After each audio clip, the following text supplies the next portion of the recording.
Hello friends, कैसे हो? बढ़िया होंगे। और दोस्तों, आज आपके सामने हम डिस्कस करने वाले हैं एक शानदार पेपर, रेलवे का एएसएम गार्ड वाला पेपर है जो अपने डिपार्टमेंटली एग्जाम चल रही है जीडीसी की। एससीआर का ये पेपर है। ठीक है, 29 नवंबर 2020 को ये आयोजित किया गया था। ठीक है, तो देखते हैं पहला प्रश्न। वर्ल्ड हैप्पीनेस रिपोर्ट किसके द्वारा तैयार की जाती है? जो अपने वर्ल्ड हैप्पीनेस रिपोर्ट है वो किसके द्वारा तैयार की जाती है? ऑप्शन है संयुक्त राष्ट्र विकास कार्यक्रम, विश्व व्यापार संगठन, अंतर्राष्ट्रीय मुद्रा कोष और संयुक्त राष्ट्र सतत विकास समाधान नेटवर्क। तो बताइए क्या होगा इसका उत्तर। तो दोस्तों, इसका सही उत्तर होगा ऑप्शन डी, संयुक्त राष्ट्र सतत विकास समाधान नेटवर्क।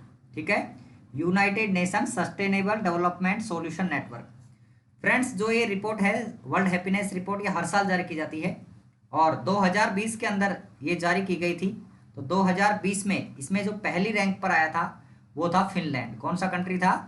फिनलैंड को यहाँ पर पहली रैंक मिली है। यानी कि लगातार 3 साल से वर्ल्ड हैप्पीनेस रिपोर्ट के अंदर फिनलैंड टॉप पर रहा है। ठीक है, अब भारत की स्थिति जान लेते हैं कि इंडिया यहाँ पर किस पोजीशन पर है। तो दोस्तों, 2020 के अंदर इंडिया की जो रैंक है वो है 144वीं रैंक। कौन सा स्थान है?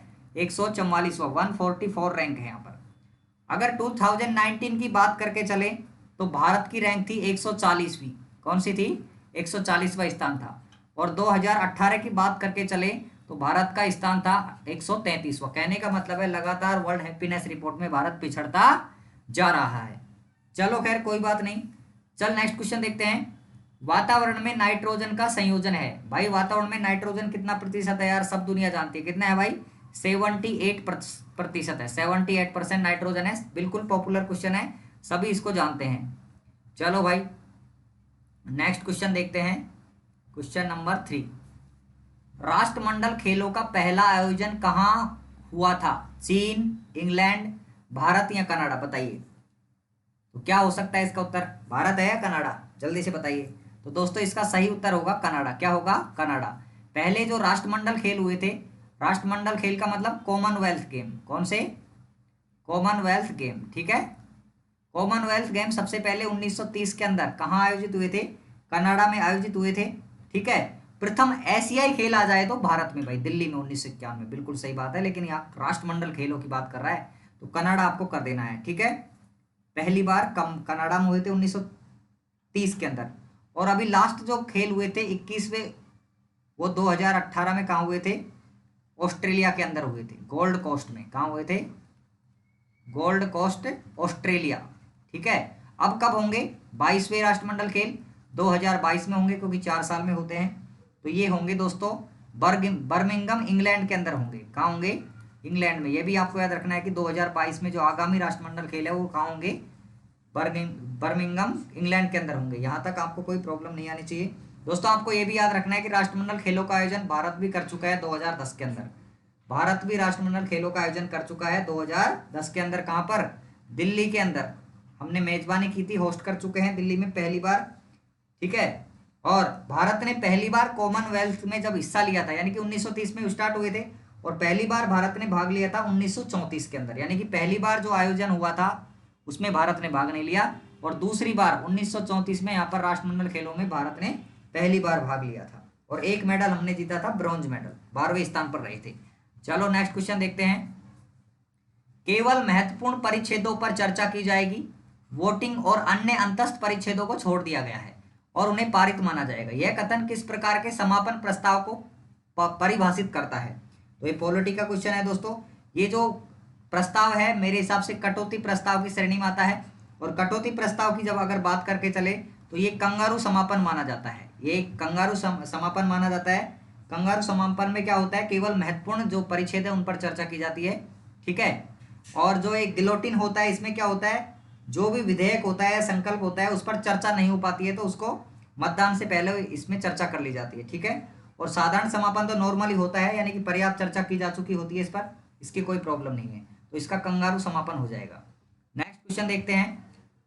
नीचे दिए गए विकल्पों में से सही विकल्प का चयन कीजिए। जीडीपी और जीएनपी समान है।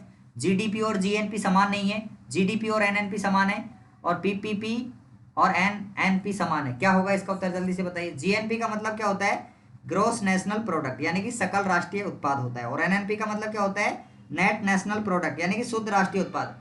तो निश्चित रूप से यार एक बात बताओ, जीडीपी और जीएनपी कभी एक समान नहीं हो सकती, ठीक है। तो ऑप्शन बी यहाँ पर आपका करेक्ट आंसर हो जाएगा, ठीक है। चलो भाई नेक्स्ट क्वेश्चन देखिए, किसी चुनाव क्षेत्र के आरक्षित निर्वाचन क्षेत्र का यानी कि जो रिजर्व सीट होती है उसका निर्णय किस स्वायत्त निकाय द्वारा किया जाता है? भारत के राष्ट्रपति के द्वारा, भारत का चुनाव आयोग द्वारा, परिसीमन आयोग द्वारा, या राष्ट्रीय अनुसूचित जाति आयोग द्वारा? जल्दी बताओ फटाफट क्या होगा इसका उत्तर। कोई भी सीट अगर रिजर्व करनी है तो उसका निर्णय कौन करेगा? उसका निर्णय करेगा दोस्तों परिसीमन आयोग। कौन करेगा? परिसीमन आयोग। ये इंपॉर्टेंट है आपके लिए। नेक्स्ट क्वेश्चन, निम्न में से किस देश को मध्य रात्रि के सूर्य की भूमि कहा जाता है? वेरी पॉपुलर क्वेश्चन है यार, ये तो सभी जानते हैं। नॉर्वे को कहा जाता है मध्य रात्रि सूर्य की भूमि। और उगते हुए सूरज का देश किसे कहा जाता है? जापान को कहा जाता है। ये आप सभी पढ़ते आए बचपन से ये क्वेश्चन तो यार। चुनाव आयुक्त का कार्यकाल कितना होता है दोस्तों? 5 वर्ष, 4 वर्ष, 3 वर्ष या 6 वर्ष? बताओ फटाफट। तो इन ऑप्शन के आधार पर इसका क्या निकल कर आ जाएगा? 6 वर्ष होता है। क्या होता है दोस्तों? 6 वर्ष होता है। चलो भाई नेक्स्ट क्वेश्चन देखते हैं।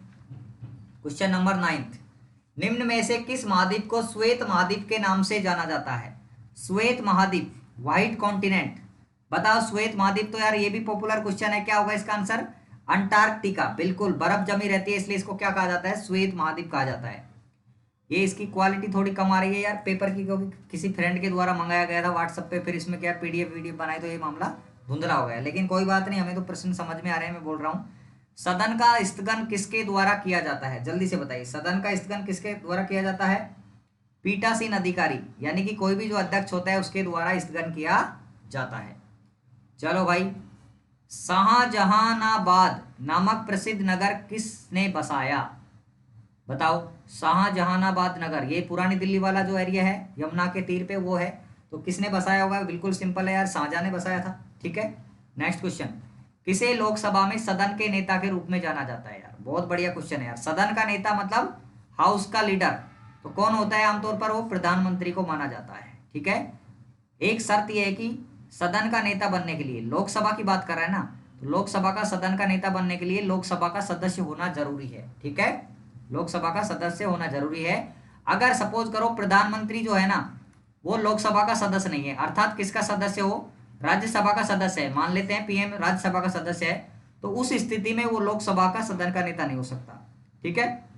जैसे पहले की अगर बात करके चले मनमोहन सिंह के टाइम पे, तो मनमोहन सिंह किस सभा से थे? राज्यसभा से पीएम थे, तो वो लोकसभा के नेता नहीं माने जाते थे। उसके अलावा किसी अन्य व्यक्ति को लोकसभा का नेता बनाया जाता था। लेकिन प्रधानमंत्री अगर लोकसभा का सदस्य है तो निश्चित रूप से वही सदन का नेता यहाँ पर होता है, प्रीफिक्स है। चलो भाई नेक्स्ट क्वेश्चन देखो, ओलंपिक ध्वज के 5 रिंग किस आकार में व्यवस्थित होते हैं? बताओ। बहुत ही शानदार क्वेश्चन है यार। अंग्रेजी अक्षर ZOUW, बताओ फटाफट। तो इसका सही उत्तर निकल के आता है W। क्या होता है? W आकार में उन रिंगों को सेट किया गया। आप देख भी सकते हैं, आप देख लेना 5 जो रिंग है उनको W के आकार में प्रदर्शन हो रहा है। श्री हरिकोटा द्वीप किस झील के मुहाने पर है? बहुत ही शानदार क्वेश्चन है यार। श्री हरिकोटा द्वीप किस झील के मुहाने पर है? तो आपको पता है श्री हरिकोटा द्वीप ये कौन से राज्य में है? सबसे पहले तो ये बताओ। श्री हरिकोटा द्वीप है आंध्र प्रदेश के अंदर। कहाँ है दोस्तों? आंध्र प्रदेश के अंदर है। और ये पुलिकट झील के मुहाने पर है, ध्यान रखना, पुलिकट झील। वैसे तो हम पुलिकट झील क्या पढ़ते हैं? पुलिकट झील कहाँ है? ये पढ़ते हैं तमिलनाडु में। देखो जैसे मान ले सपोज करो ये भारत का मैं दक्षिण हिस्सा बनाता हूँ इस तरह से, तो ये जो पुलिकट झील है ना उसकी स्थिति ये मान के चलते हैं, ये आंध्रा सपोज करो AP है, ये आंध्रा तमिलनाडु, और ये तमिलनाडु है, ये आंध्रा है, ये तमिलनाडु है। तो ये जैसे ये पुलिकट झील की स्थिति में बनाता हूँ, जैसे ये सपोज करो ये पुलिकट झील है, ठीक है। तो ये जो है ना इस स्थान के नाम पर तो इसको पुलिकट रखा गया है तमिलनाडु में। पुलिकट झील सीधा पूछा जाए किस राज्य में, तो पुलिकट में, जगह का नाम। लेकिन इसका वास्तविक विस्तार दोनों राज्यों में, पुलिकट का विस्तार तमिलनाडु में भी है और आंध्र प्रदेश में भी है, और आंध्र प्रदेश में इसका ज्यादा विस्तार है, ध्यान रखना। और ये जो आंध्र प्रदेश वाला एरिया है ना इसके अंदर ही क्या है? श्री हरिकोटा द्वीप है। श्री हरिकोटा द्वीप कहाँ पर है? पुलिकट झील में, आंध्र प्रदेश के अंदर है। इसी पर सतीश धवन स्पेस सेंटर भी बना हुआ है, याद रखना आप, पुलिकट झील पे, ठीक है। चलो भाई नेक्स्ट क्वेश्चन देखते हैं। और ये कोलेरू झील कहाँ है? ये भी आंध्र प्रदेश में है, ध्यान रखना। भीमताल नैनीताल को सब जानते हैं, उत्तराखंड में। चलो भाई नेक्स्ट क्वेश्चन देखो, तो 2018 की वर्ल्ड हैप्पीनेस रिपोर्ट में भारत का स्थान क्या था? अरे अभी तो पढ़ा था यार, वर्ल्ड हैप्पीनेस रिपोर्ट हमने पढ़ी थी ना, तो 2018 तक मैंने आपको बताया था। 2020 की रिपोर्ट में भारत का स्थान कौन सा था? 144वां था, 2019 में 140वां था, और 2018 में कौन सा था हमारा स्थान? 133वां था। पहले ही डिस्कस कर चुके हैं, दोबारा ये प्रश्न आ गया, क्या बात है, बहुत बढ़िया यार। भक्ति आंदोलन में आलवार किसकी उपासना करते थे? क्या बात है भाई, आलवार और नयनार आपने सुना होगा, आलवार और नयनार सुना है ना। नयनार किसके भक्त थे? भगवान शिव के भक्त थे, ध्यान रखना, ठीक है, शिव की पूजा करते थे। और जो ये आलवार थे किसकी पूजा करते थे? विष्णु भगवान की, ध्यान रखना, ठीक है। तो विष्णु हमारा यहाँ पर करेक्ट आंसर हो जाएगा। चलो भाई नेक्स्ट क्वेश्चन देखते हैं। धन विधेयक को संविधान के किस अनुच्छेद में परिभाषित किया गया? धन विधेयक बताओ फटाफट। धन विधेयक किसमें है? अनुच्छेद 110 में, बिल्कुल सही उत्तर है आपके। धन विधेयक की परिभाषा 110। अनुच्छेद 112 में क्या है, जल्दी बताओ फटाफट। वार्षिक वित्तीय विवरण है भाई, बजट, ठीक है, वार्षिक वित्तीय विवरण, ध्यान रखना। हमारे संविधान में बजट शब्द का उल्लेख नहीं है, याद रखना, हमारे संविधान में बजट शब्द नहीं है, याद रखिए। बजट के स्थान पर क्या है? वार्षिक वित्तीय विवरण है, ठीक है। तो ये अनुच्छेद 112 में। अनुच्छेद 123 को कौन नहीं जानता यार, सब जानते हैं। क्या? अध्यादेश की शक्ति है, अध्यादेश जारी कर सकता है। कौन जारी कर सकता है 123 के अंदर? राष्ट्रपति द्वारा। और अनुच्छेद 213 के तहत कौन कर सकता है अध्यादेश जारी? राज्यपाल जारी कर सकता है अध्यादेश, ध्यान रखना, ये बहुत इंपॉर्टेंट है, यहाँ से कई बार प्रश्न बन जाते हैं यार। अनुच्छेद 101 में क्या है? स्थानों का रिक्त होना, ठीक है। चलो हमारा उत्तर तो 110 हो गया, धन विधेयक पूछा था, कोई बात नहीं। चलो नेक्स्ट क्वेश्चन देखते हैं। वह इकाई कोशिका जिसमें संगठक कण केवल एक कोने में उपस्थित रहते हैं, क्या कहलाते हैं? बताइए क्या कहलाते हैं? इसका सही उत्तर होगा primitive unit cell, primitive unit cell, ठीक है। चलो भाई नेक्स्ट क्वेश्चन देखो। आरएनए अणु के कितने प्राथमिक आकार हैं? तो इसका आंसर होगा 3। क्या होगा? 3। नेक्स्ट क्वेश्चन देखिए। निम्न में से कौन सा स्मारक यूनेस्को के विश्व ऐतिहासिक धरोहर सूची में शामिल है? चार मीनार, भीमबेटका, गोल्डन टेम्पल और इंडिया गेट। क्या है इसका उत्तर? तो दोस्तों इसका सही उत्तर होगा भीमबेटका की गुफाएं, ध्यान रखना। भीमबेटका की गुफाएं कहाँ है, जल्दी से बताइए। मध्य प्रदेश के अंदर है, एमपी में है, और इनको 2003 में यूनेस्को की विश्व ऐतिहासिक धरोहर में शामिल किया गया था। बिल्कुल सही है आपका उत्तर भाई। Next question. अर्थव्यवस्था के क्षेत्रों में कौन से 3 व्यापक वर्ग हैं? प्राथमिक, द्वितीयक, तृतीयक। प्राथमिक कृषि विनिर्माण, सूचना औद्योगिक बुनियादी ढांचा, बीमा, बैंकिंग और पर्यटन। क्या होगा इसका? पहला ही ऑप्शन सही है, प्राइमरी, सेकेंडरी और टर्सरी। प्राथमिक, द्वितीयक और तृतीयक क्षेत्र यहाँ पर मेन 3 क्षेत्र आते हैं अर्थव्यवस्था के, सभी को मालूम ही है। निम्न में से कौन सी नदी सबसे अधिक गुम्फित नदी है? जल्दी से बताइए। तो इसका सही आंसर निकल के आएगा दोस्तों ब्रह्मपुत्र। क्या निकल के आएगा?